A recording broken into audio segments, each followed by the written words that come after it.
प्रिय छात्रों, कल मैंने आपको व्यंजन संधि के बड़े सरल तरीके से दो नियमों को समझाया।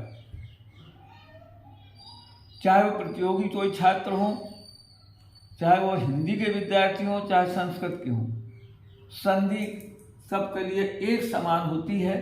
संधि में नियम एक जैसे। संस्कृत में आखिरी में हलंत विसर्ग भर लगा रहता है अलग से, हिंदी में नहीं लगा रहता। यह आपको स्पष्ट करूँ तो कल मैंने दो नियमों को आपको अच्छी प्रकार से समझाया। अब महत्वपूर्ण तीन नियम और हैं, बाकी तो नियमों की बहुत से होते हैं, उसके लिए तो जितना कहा जाए तो कम होता है, लेकिन मुख्य जो 5 नियम है तो जिसमें से 2 को कल अवगत कराया। और तीसरा नियम अब आप गौर करेंगे व्यंजन संधि का।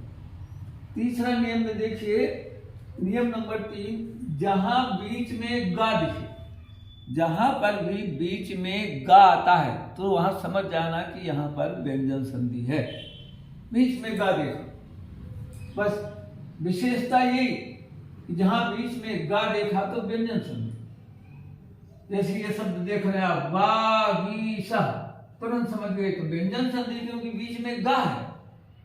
तो हमें ये भर पहले नियम में लिख लेना, जानना है कि गा को हटाकर उसकी जगह हलंत सहित का, ऐसा ये हो जाए, हलंत सहित का।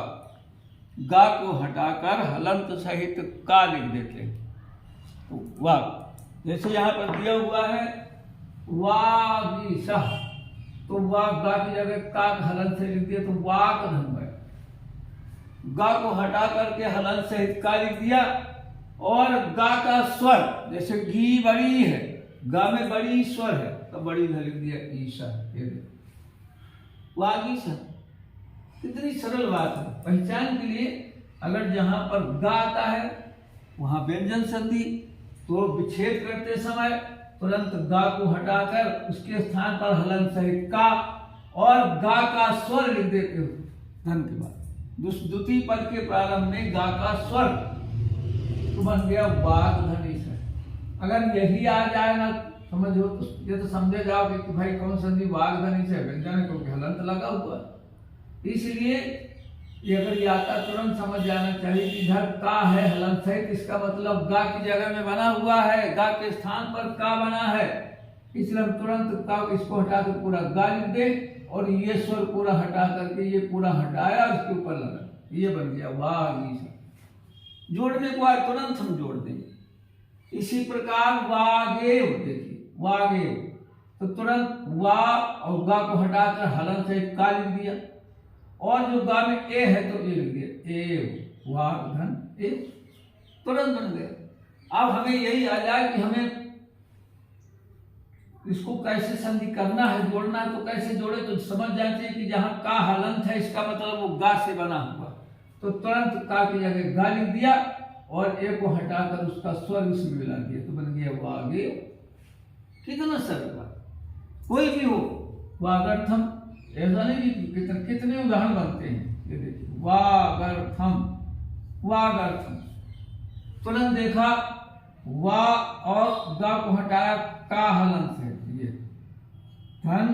अब देखा गा में छोटा है ग तो अर्थम आ, ये ऐसे कितने भी उदाहरण बन जाए। वागर्थम, वागीश्वर, वाग ईश्वर है तो वाक धन ईश्वर, वाक धन ईश्वर। जहां भी ऐसे आए तुरंत समझ गए कि पहचान इतनी बड़ी सरल पहचान वाग। आप तीसरे नियम से अच्छी प्रकार से पहचान परिचित हो गए। अब नियम नंबर आप 4 में आ जाए, जहां पर बीच में मां आता है वहां पर भी व्यंजन संधि होती है। जहां पर बीच में मां आता है वहां पर व्यंजन संधि होती है। जैसे ये देखिए यहां आया सत्य में, तो जब अब मां आए और व्यंजन संधि और ये शब्द बीच में आए तो समझ जाना चाहिए कि जब तोड़ेंगे तो मां तक ही जाएंगे, मां को हलन कर देंगे सत्यम और मां का स्वर लिख देंगे, उधर मां का स्वर लिख देंगे, हटाएंगे कुछ नहीं। इसमें एक ही बात है, इसमें हटाना कुछ नहीं। मां तक ले जाएंगे, मां को हलन कर देंगे कोई मात्रा नहीं लगाएंगे और माँ का स्वर उधर लिख देंगे। तो देखिए सत्यम धन एव, कितनी सरल बात, सत्यम धन एव, सत्यम।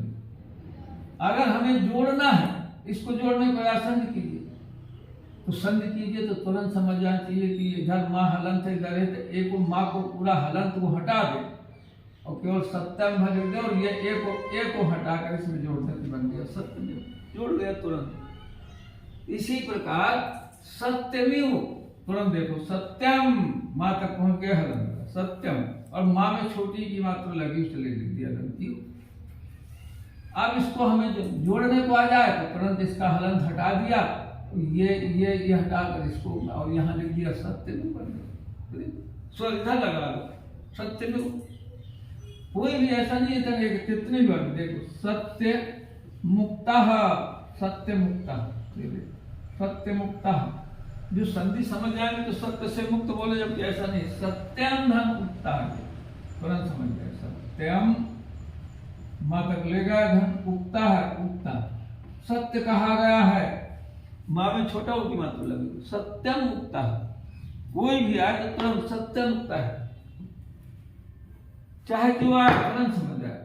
जैसे देखिए सत्यमा, सत्यमाचार, सत्यमाचार, सत्यमाचार, तो तुरंत समझिए यहाँ तक मिल जाना सत्यम, सत्यम धन आचार, सत्यम धन आचार, ये हो गया सत्यम धनाचार, ये हो गया सत्यम धनाचार। अब देखिए कोई भी ऐसा आता है तुरंत आप समझ गए ये व्यंजन संधि होती है, लेकिन उसका सब ध्यान देना चाहिए। ध्यान देना कि ये जरूरी नहीं है कि मन हर जगह माँ जहाँ हो तो वहां पे कई जगह सार्थक शब्द बनना चाहिए, सार्थक शब्द। ऐसा नहीं जैसे लिख दिया सरमन, सरमन, अब कह तो माँ आ गया बोले यहाँ, वैसे तो जैसे बोल के तो सरम, जैसे लिख दिया सरम, ये धन अन, ऐसा तो ये बनेगा। उसका कोई सार्थक शब्द दोनों जगह नहीं बन पा रहा है, सार्थक शब्द दोनों जगह तोड़ने के बाद बनना चाहिए।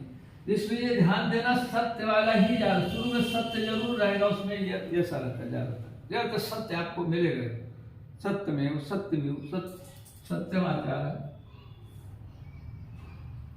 सत्यम उदाहरणम, जैसे आगे सत्यम उदाहरणम, सत्य मुदाहरण, मुदाहरणम, है ना, सत्यम धन उदाहरण, सत्यम धन उदाहरण, हर जगह सत्य का प्रयोग, जब तुरंत सही, वो कहीं भी नहीं, सत्य वाले में ही सही दिखेगा आपको व्यंजन स्वरूप। अब आप नियम नंबर 5 में आ जाइए। नियम नंबर 5 क्या कहता है, जहां पर बीच में माँ में आधा ना मिला हो, माँ हो उसमें आधा ना मिला हो, वहां पर भी व्यंजन संधि, माँ में आधा ना मिला हो। विच्छेद करते समय हमें ध्यान देना है कि जब माँ में आधा, तो ना को हटाकर उसकी जगह जो आधा ना है तो उसको हटाकर उसकी जगह हलन सहित ता लिख देते हैं और कुछ नहीं करना। पहचान ये कि माँ में आधा ना मिला रहा व्यंजन संधि। जब विच्छेद करना है तो ना को हटाकर उसकी जगह ता हलन सहित मान जोड़ दो। ये देखो इसमें लिखा तन्मया, तो तुरंत तत् धन मय, केवल ना को हटाया आधा, हलन सहित ता करते तो तत् धन मय। जोड़ना है तो तुरंत समझ जाना चाहिए कि यहाँ हलन सहित है, इधर माँ आया है, इसका मतलब ना जोड़ना, इसको हटाकर आधा सन मार्ग कर दे, ये सत अमार्ग खुल गए। एतन मुरारी, देखिए एतन मुरारी, ये एतन मुरारी, तो तुरंत उसको केवल कुछ नहीं, आधा ना की जगह में हलन सहित ता, धन मुरारी, धन जो भी है तुरंत समझ जाते, एतन मुरारी।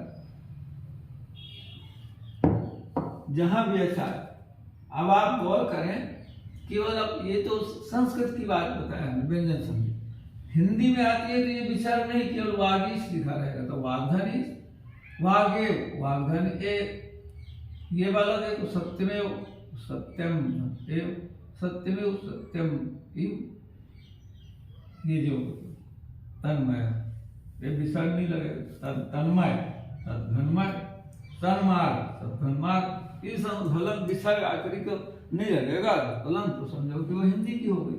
तो चाहे हिंदी की हो चाहे संस्कृत की हो, दोनों मिलाकर के बहुत ही सरल है यानी, इसलिए आप उसको गौर से करें और तुरंत प्रैक्टिस करें तो निश्चित आपकी संधि आपको समझ में जाए। अतः व्यंजन संधि आज समझ के लिए स्पष्ट हो गई और मैं कल आपको विसर्ग संधि के बारे में बताऊँ।